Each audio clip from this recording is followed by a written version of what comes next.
Легувате во офсайд. Пендаровски ви вели состојбата во правосудството покатастрофална не била. Ленче Ристовска ви вели клиентелистички пристап во Советот за јавни обвинители. Царвенковска ви вели бизнис судски елити, председател на судски совет, не знам им ги знаете функциите. Дамевска исто така вели дека полошо не бил. И сега вие велите дека судството било независно. Не коментирам повеќе, толку.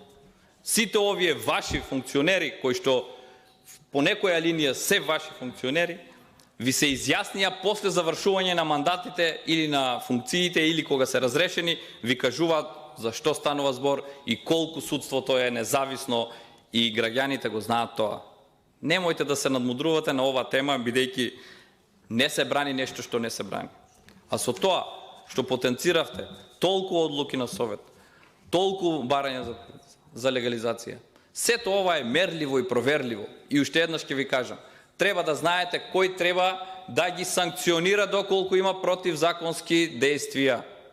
Тоа се органите кои што постапуваат од преиспитување на фактите и доказите и од страна на комисијата, па се до органите кои што се за прибирање на докази, за истраги, за предистраги, обвинителство, до правосудните органи во завршна фаза правосилни и извршни пресуди. Тоа е патот кој што треба да го има за да се воспостави правда. Нема повеќе да должам, ви кажав. Овие ви потенцира и сите други меѓународни релевантни организации колку е независно судството. Ви кажа дека бизнис, судски елити и тргување со влијание ви влијаат, односно ви владеат во советите, односно судскиот совет, советот на јавни обвинители, судовите, јавните обвинителства и сите други органи за прогон. Благодарам. Благодарам.